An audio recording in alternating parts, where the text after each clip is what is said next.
Hi everyone, I'm Chelsea. And I'm Christelle. And we're Blondies Kitchen. If you don't know us, we are a milk and cookie bar. And we're going to show you how to make one of the best cookie recipes in the world. So I hope you've all got your pens and paper ready. Sorry, I mean who uses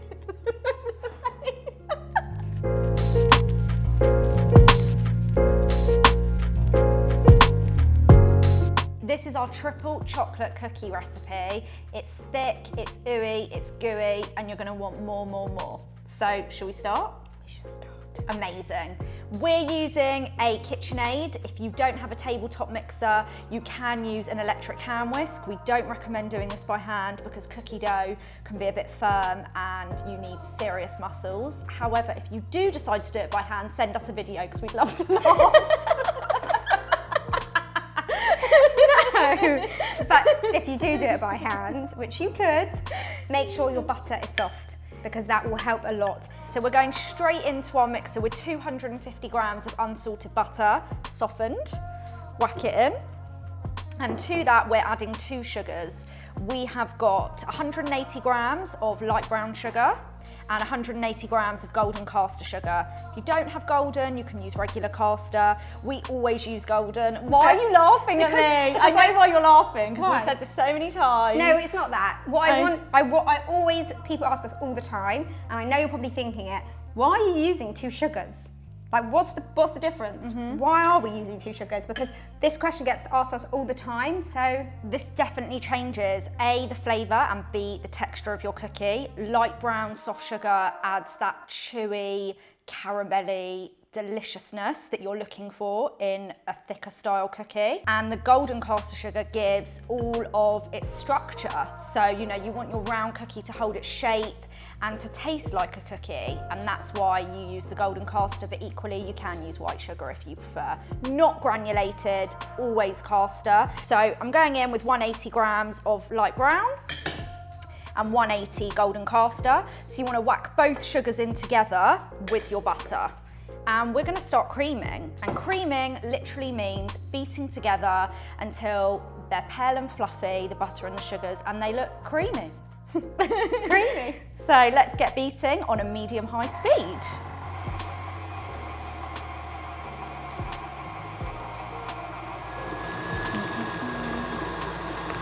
So in between creaming your butters and sugars together, you want to make sure that all the butter and sugars are incorporated correctly. So we're just going to scrape down the sides of the bowl to make sure it is all mixed. We're very nearly there now. Now that's all back in, give it a final beat. Back in on high. Where'd you put this? So now we're going to crack our eggs into our creamed butters and sugar. Little tip, for the amount of time you cream the butter, you need to cream the eggs for the same amount of time. Yeah, give it at least a good 5 minutes for both the creaming of the butter with the sugars and then adding the eggs. It's really important. People always want to know the Blondies Kitchen cookie secrets, and we're really revealing them here, so take note. So 2 eggs we've gone in with, and we're now going to beat. Slowly.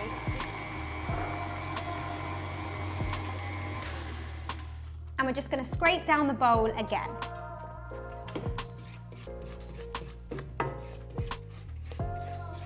And you see the egg isn't completely combined with the sugar at the bottom, it gets a bit stuck. So we want to make sure it's all smooth.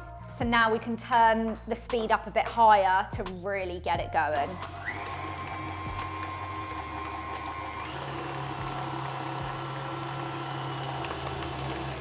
Okay, this is exactly what we're looking for. We're pale, we're fluffy, we're sticking to the paddle. And as you can see, all of the egg is combined. Once you're happy with that, and it looks lovely and fluffy, we can then go in with our dry ingredients. So first we're going to go in with the cocoa powder and then just give it a quick little whiz. And we're adding cocoa powder to the base of this recipe to add real chocolate flavour, as it's a triple chocolate cookie. Use a really good quality cocoa powder. We work with a really good quality one. You want to use something from a supermarket like Green and Black's. It's a bit more high end, a bit more premium.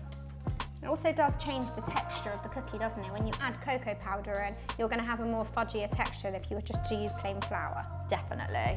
Do this on a really low speed, or No, you'll do end up fast, with, or you'll end up with cocoa powder on your face, and you'll look like you have a cocoa powder beard. Oh.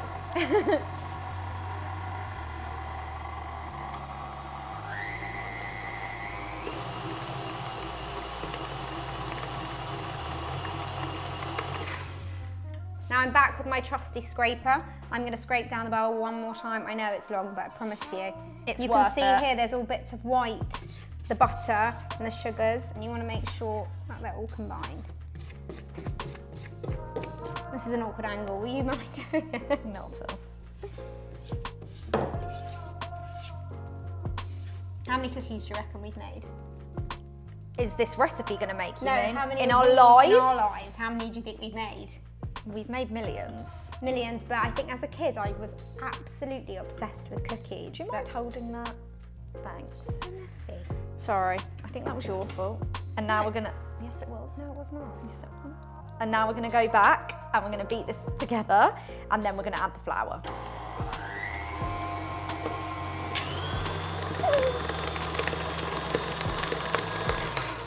Hold on. That's all combined. So yeah, we're not looking to like do anything groundbreaking. We're literally just combining the ingredients. So then we're gonna go in with our plain flour. We've got 430 grams.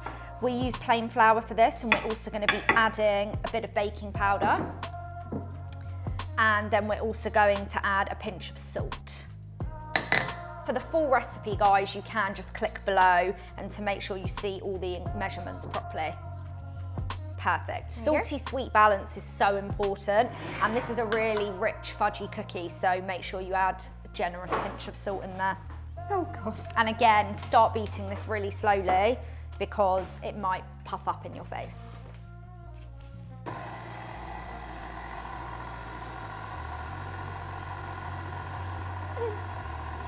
It's cooking. It's got to be a bit messy. True. Now we have cookie dough. So you'll see this dough comes together really, it's really thick. It might not be like a cookie dough that you're used to making, but this is exactly what you're looking for. It's almost like dry to the touch. It's squishy but doesn't get stuck to your fingers. Exactly. And then we're gonna go in with both of our chocolates. So we're using... we're not going in with both of our chocolates. We're going in with just the milk Oh, chocolate. just the milk, sorry, just the milk because the white's going on the outside. We're going in with 100 grams of milk chocolate.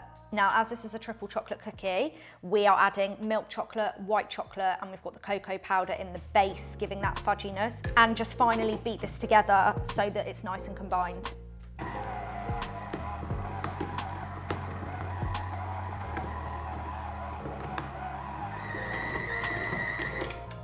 Cookie dough dreams are made of this. So once your cookie dough is ready, don't get too excited, because if you're wondering why we didn't preheat our oven for you first, it's because if you really want to make this the perfect cookie, you are going to have to shake your cookies and then chill them for at least 24 hours so that they hold their shape perfectly and they bake perfectly round every time. So you do have to get your hands a little bit messy for this, but there's no fun in cooking if you don't get messy. I don't believe that. I mean, 100%. I'm the messiest chef ever, but... No, she's not. She's improved. I've improved over the time. years. Yeah, she used to be horrendous, I'm not gonna lie. I've got really bad OCD, so we're like complete yin and yang. We just did a little bit of a tidy up, and now we're going to show you how we make sure every single cookie is exactly the same. And the only way to do that is to weigh each cookie to make sure they are the same. Definitely. So take your cookie dough that you've just made, and you're gonna weigh out 115 grams. So this recipe gives you 12 cookies. So it's 115 to 120 grams. We'll have a tiny little bit left over, but you can just add it to one. 1 or 2 of your cookies. So, oh, very close, I 111. know. I always play this game with myself. How quickly, How close can how you get close it? can you get it? So we're going to take one ball like this. We're going to roll it into our hands. You want to make sure that you've got some milk chocolate, the one that you mixed in. So roll it into a bowl. And then we've got our white chocolate. 100 grams of that also. And we're going to place 4 or 5 chocolate chips around the whole edge of the ball. so it will look like this. And then you just want to get a plate ready or anything that fits in your fridge well, because you're going to chill your cookie dough overnight. Now, if you wanted to, you could freeze the cookie dough at this point and bake them from frozen. However, we prefer to chill them versus freeze them, because when you freeze them at this point, you're not really allowing for the flavors to develop at all. We mature all of our dough at Blondies Kitchen Bakery for at least 24 hours to really mature and develop the flavor of each of our cookies. We get better with age. Exactly, we get better with age. So if you freeze them, you're stopping that development process because you're freezing the cookie in its state it's in now. Whereas if you chill it overnight or even for 48 hours, you're gonna have really developed chocolatey notes, caramelly notes from the golden caster sugar, and everything just combines really well. Not only that, you're allowing the cookie to rest. We all need a good rest. We've needed one for years. And when the cookies rest, they are able to make sure that they consistently bake round every time. I don't know if you've ever made cookies before and you've just baked the cookie dough straight away, and some bake big, some bake smaller, some spread more, you might get some butter pockets in there. This avoids all of that. So although you might really want to desperately eat these cookies right now, patience is everything. If you've got one that's slightly smaller, chef's perk, bake it off first and eat it for yourself. I think that's where I've gone wrong all these years. Don't be silly. No, but you don't realise how much the cookie dough does weigh, so you want to make sure every last bit gets in there. And if it is a little bit smaller, the last one, because you might have done a few grams here and there, you can just add a little bit extra chocolate to it. Or you can just eat that one separately. Or just don't worry if you're not looking to be as precise and pedantic and annoying as we are. So the reason we put the white chocolate chips on the outside is because we always like to see what we're eating before we eat it. So we want you to see that there are the white chocolate chips on top, and when it bakes, they melt and it just looks unbelievable. Magical. Contrast is everything. So those are your perfectly formed cookie dough balls that we have weighed to 115 grams each. You don't have to weigh them if you don't want. And then we're going to cover that with cling film and chill it in the fridge for 24 hours. So here are our cookie dough balls that have been chilling for 24 hours. We're ready to bake. So we're going to bake these 6 at a go. And we've got a big tray lined with parchment, so make sure you always line your tray with parchment paper so they don't stick. So we're going to put one here, one there, and it kind of anchors the paper down anyway. You want to space them out a little bit. Yeah, we often find we also sell ready to bake cookie dough rolls, and we often find people don't know how to space their cookies apart when they're baking them. So you really do want to make sure that there's almost a fistful, we've got small fists, between each cookie so that there's room for them to spread. We're going to bake our cookies at 175 degrees on the middle shelf for around 15 to 18 minutes. If you like the more underbaked, ooey gooey cookie, bake them for 15. If you like them a bit firmer, bake them for 18. Set a timer though and check them after 15 minutes. You want to make sure there's a nice crust, but there's also a bit of movement when you give the tray a wobble, because that's the optimum fudgy centre that you're going for. Let's get them in.